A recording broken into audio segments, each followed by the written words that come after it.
Alright guys, it's April 20th today and we are going to do some spring pruning of our apple trees. Let's go. Alright guys, I've got to apologize because I really meant to get after winter pruning of these espaliered apple and pear trees a few months ago. And as time would allow, or not allow, anyway, it just didn't happen. Here we are. And we almost have a mess on our hands, but not quite yet. We're going to be just fine. I'm going to get these guys pruned up now. They're just starting to grow. They're just starting to take off. And dag nabbit, I'm still dealing with those dang ants over there. All over these things. Anyway, they're not messing with the one here that's in bloom. And that is one of our pear there. And it's got tons of blooms all over it. But let's get to pruning. Alright guys, so if summertime pruning is all about promoting fruit spur growth and trying to keep the plant in check through the summer because they grow out of control, then wintertime pruning is all about shape and function. We are basically just pruning this thing now to look the way we want to, and winter is a perfect time to do that because you can actually see the plant. All the leaves have fallen off. Well, it's spring now, but in the winter all the leaves have fallen off. You can actually see the branches on here. You can see the shape of it, and you can prune it exactly how you want it to look. The other thing is you can go in there and you can prune off individual branches if there are too many in an area, and you can kind of shape and form it how you want it so that it's going to start branching out the direction and the way you want it to through the summertime. Let's get after this guy. So this is my semi-dwarf Gala, and you can see this guy is just growing like crazy. But let's take a look at a few things real quick. First, you saw that video of me pruning this guy last summer, and if you didn't, go click on that link up in the corner there and check that out real quick. But what we were pruning for then was for fruit spur growth. Here's a good example of what I was trying to do. So you can see this branch right here went up through the summer. It got real long. See if we can get in there. And then I pruned it back right there. And look down below. It sent up a fruit spur there, and it sent out a fruit spur there. And you're going to get multiple apples on each of those. Isn't that cool? See all those little flowers in there? All those little flowers forming are going to be apples. We got them all along here. Lots of little apples. Lots of little apples. They're all going to become apples. All these little fruit spurs. And so we got exactly what we wanted by doing that summertime pruning. Now, I want to go back and I want to prune this guy again because it is just getting out of control. Now, if you see, this guy right here is just kind of a sucker. I pruned it back here, and then it sent off two more shoots, and this one went straight up, way up into the air, but it doesn't have any fruit spurs on it. It's not going to get any fruit, so it's just a waste of time. And now all these individual branches are going to branch out and grow into crazy suckers. This thing will be 10 foot tall by the end of summer if I don't prune this off. I want to keep all of this at a very manageable level. So now it's all about pruning for shape and function and form. And later in the summer, when it starts growing suckers again, then we'll prune for more fruit spurs. And this thing eventually, in another year or two, will be loaded with tons of apples. Look at this. Look at this side here. Everything we did last summer worked out perfect. This is what I was really gearing towards. I got a fruit spur right off the main branch. Another fruit spur right off the main branch. Those fruit spurs will always produce fruit now. They'll always grow to produce fruit. We've got them all over. Look at that little short fruit spur coming off. And you can tell them, like this guy right here is a long sucker. It's got about an inch and a half between nodes, and it just grows up. You don't see any flowers coming off of it. That's just a sucker. But if you look here, there's like a couple millimeters between each node. It's just real short and compact, and then you've got the flowers. Then you've got the fruit spurs right there. That's a fruit spur. That's another fruit spur coming up there.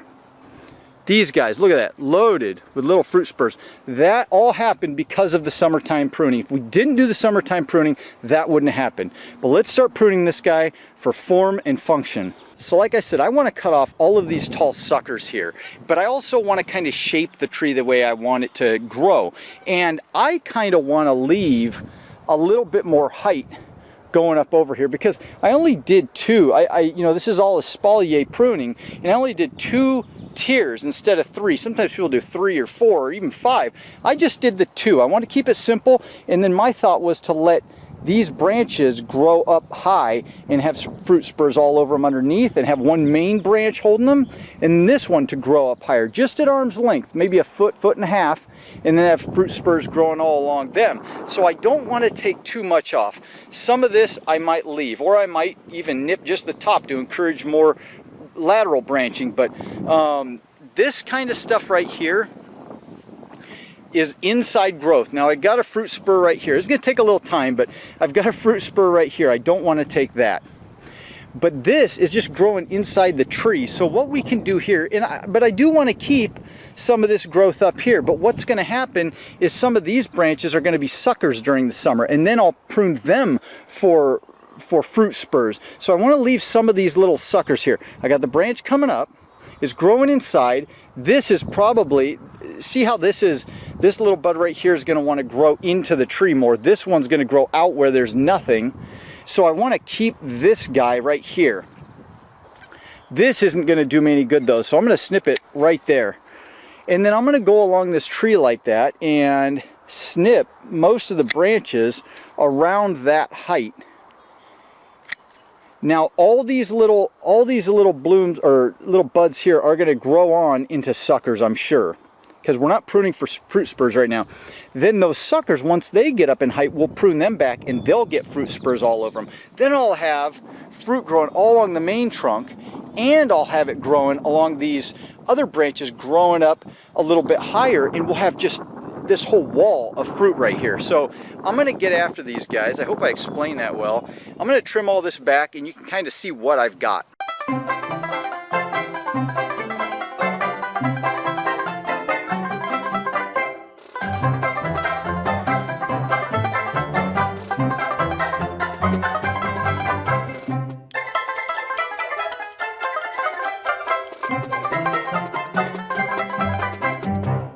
Alright, so now you can see I've pruned this guy up pretty good, and it looks a little off, like back here for instance.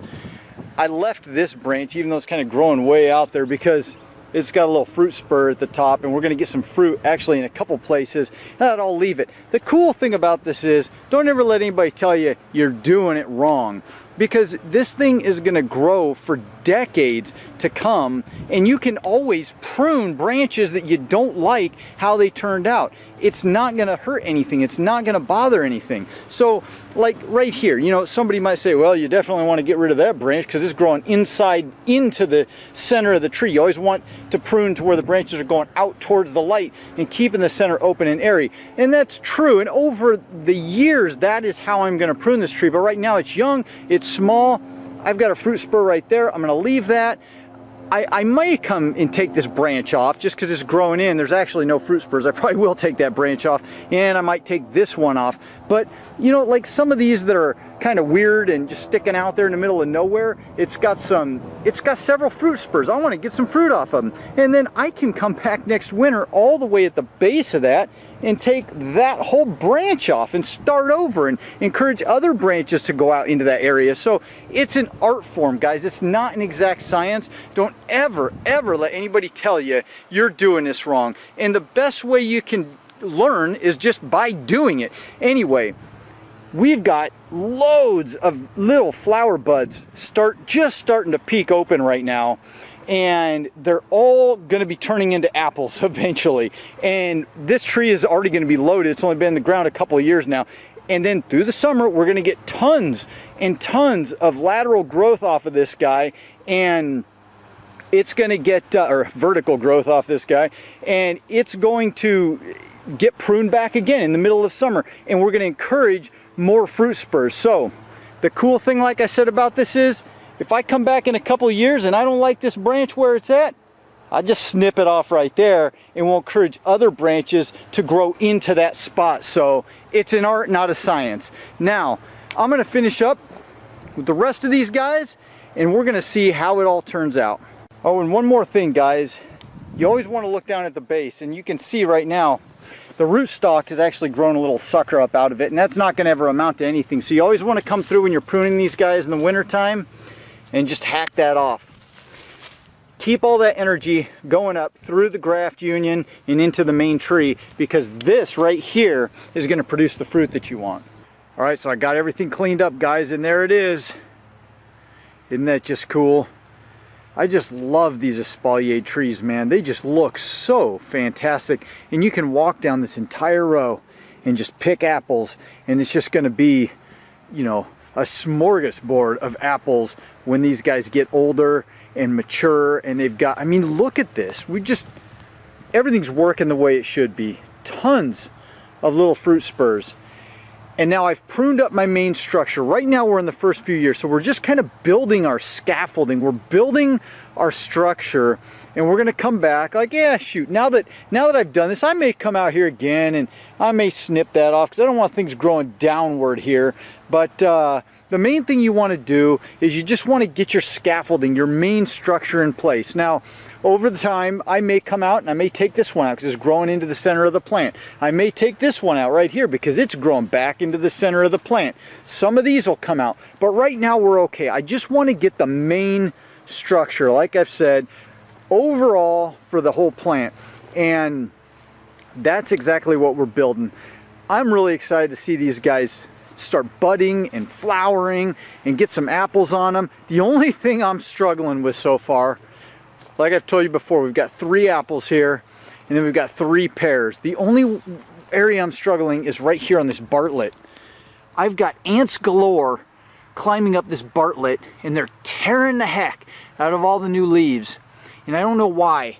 They're not doing it on the other pears, just on the Bartlett. I need to research that a little bit. Is this a Bartlett problem? I don't know. But I'm probably going to be spraying this tree with some neem oil. I mean, they're going after this thing, and it's a healthy tree, but they're just going after it, man. I'm going to come up with a solution for this. I'll show you what the solution is when I get it. I don't have it yet, but the rest of them are all doing great, and I'm excited to see these guys turn into pears. This is that moon glow pear, and it has got flowers all along that sucker. So I think that does it for the winter spring pruning of our apple and our pear trees. So I hope you guys learned something from that. We're going to go along as the years go on.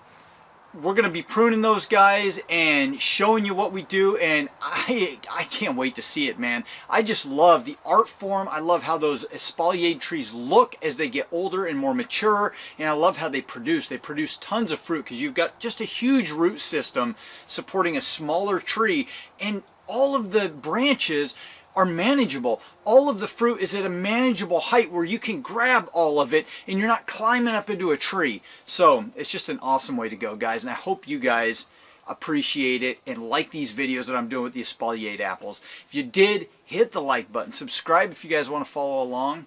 Have an awesome week, and I'll see you in the next video. Adios.